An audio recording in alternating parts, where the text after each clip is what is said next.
నమస్తే అండి. చాలా మందికి ఈ మధ్యలో యంగ్ వాళ్ళకు, మిడిల్ వాళ్ళకు హార్ట్ సమస్యలు ఎప్పుడో వింటుంటాం. చాలా మందికి డాక్టర్ గారు మా హస్బెండ్ హార్ట్ లో బ్లాక్స్ ఉన్నాయి, డాక్టర్ గారు స్టెంట్ టైం అంటున్నారండి, ఆయాసం వస్తుంది, చెస్ట్ పెయిన్ వస్తుంది అంటున్నారు.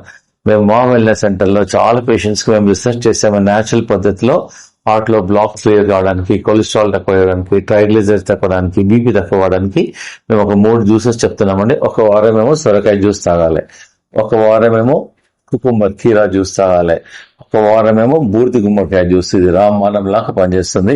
3 వారాలు 250 ml తాగొచ్చు. 3 వారాలు అయిన తర్వాత మళ్ళీ 3 వారాలు 9 weeks తాగేసి మళ్ళీ మీరు బ్లడ్ టెస్ట్ చేసేసుకోండి. చూసుకుంటే చాలా కొలెస్ట్రాల్ తక్కువైతుంది, ట్రైగ్లిజరైడ్స్ తక్కువైతుంది, బీపీ కంట్రోల్ అయిపోతుంది. చాలా మంది మా దగ్గరకు వచ్చిన వాళ్ళు మళ్ళీ వాళ్ళ కార్డియాలజిస్ట్ వెళ్తే మీకు చాలా ఇంప్రూవ్మెంట్ అవుతుంది. ఇప్పుడు బ్లాక్స్ కొంచెం తక్కువ ఉన్నాయండి, ఇప్పుడు మీకు స్టెంట్ అవసరం లేదని చెప్పారు. కాబట్టి మీరు ట్రై చేయండి. ఒకవేళ డాక్టర్ గారు అన్నారు ఇమ్మీడియట్ గా మీకు బ్లాక్స్ ఎక్కువ ఉన్నాయి, స్టెంట్ ఎక్కువ ఉన్నాయి అన్నట్టు 2 సార్లు కూడా పడుకోవచ్చు. జనరల్ గా అయితే ప్రివెంటివ్ ఒకసారి దాగుంటున్నాం జ్యూస్, 2 సార్లు కూడా దాచుకోవచ్చు. దాని టేస్ట్ గురించి కొంచెం మీరు కరేపాకు వేసేసేయండి, ఆ జ్యూస్ లో పుదీనా వేసేసేయండి, సో దట్ ఉసిరికాయ వేసేసేయండి. కొంచెం మీకు టేస్ట్ అనేది ఎన్హాన్స్ అవుతుంది. ఒక వారం సొరకాయ, ఒక వారం కీర, ఒక వారం బూడిద గుమ్మడికాయ.